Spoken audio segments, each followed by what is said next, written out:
Hey there, freedom lover. So, I have to be honest with you, I am not a fan of winter and cold, and we have been in the thick of it here in New England.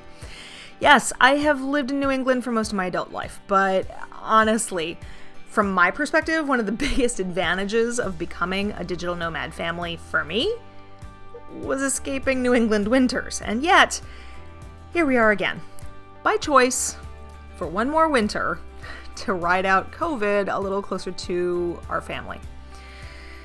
So, life's been very low-key, but I'm going to share a few of the fun highlights from the past month. Early February started off with our celebration of Imbolc, which is a traditional pagan festival honoring the middle of winter, the hearth, and the home. It's a time for candles and creativity, so we decided to make and decorate some candles together with our pumpkin. Simple rolled beeswax candles were just a great, easy, creative project for her 3-year-old hands, and it allowed us to talk a bit about what we were letting go of, burning away with this season, and what we wanted to make room for, what we wanted to encourage to grow in the spring. Creating traditions and rituals that are appropriate for our toddler is a constant challenge for me as a pagan mama, because it's all about honoring the cycles of nature in our lives. But I've been feeling even more challenged since we became a digital nomad family, because everything has to also be ephemeral. It's not like I can just pull out a new tote of decorations for each holiday and reuse the same items over and over again. We don't keep any of that stuff. Nor do we want to buy and discard new stuff every season, because that would just be terrible for the environment. So finding ways to make the moment special and visual for a toddler to be able to learn and understand, while not making it all about the things, is my ongoing challenge. In a lot of ways, it reminds me of the joy we had visiting the Salem So Sweet Ice Festival, which we also did in this past month.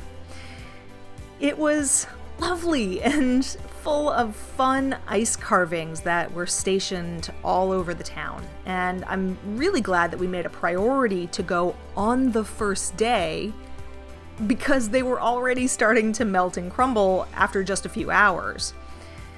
Also, where can you find such a fun, witchy vibe right alongside ice sculptures of Hello Kitty and Joan of Arc? So while it seems like winter lasts forever here, it really does come in waves. We've had our fair share of snowstorms, nothing completely unprecedented, and in all honesty, some of them have been quite picturesque and pretty. One morning after a snowstorm the previous evening, I just drove around for a while, enjoying the snowy views. It had just been a few inches, and around here the plow crews are completely capable of clearing the streets so that we can have safe driving. And it gives you more opportunity to actually enjoy the visual beauty of the snow with less concern about danger or inconvenience. Now that said, it's still freaking cold!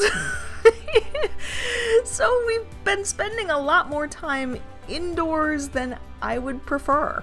But we did manage to have a great time decorating the house for Valentine's Day. We prepared some yummy meals and, as Pumpkin requested, a special cake. Now, I am truly hoping that this will be our last New England winter, but we're making the most of it. I hope wherever you happen to be, you're staying warm this winter, freedom lover. And here's hoping that spring comes very soon.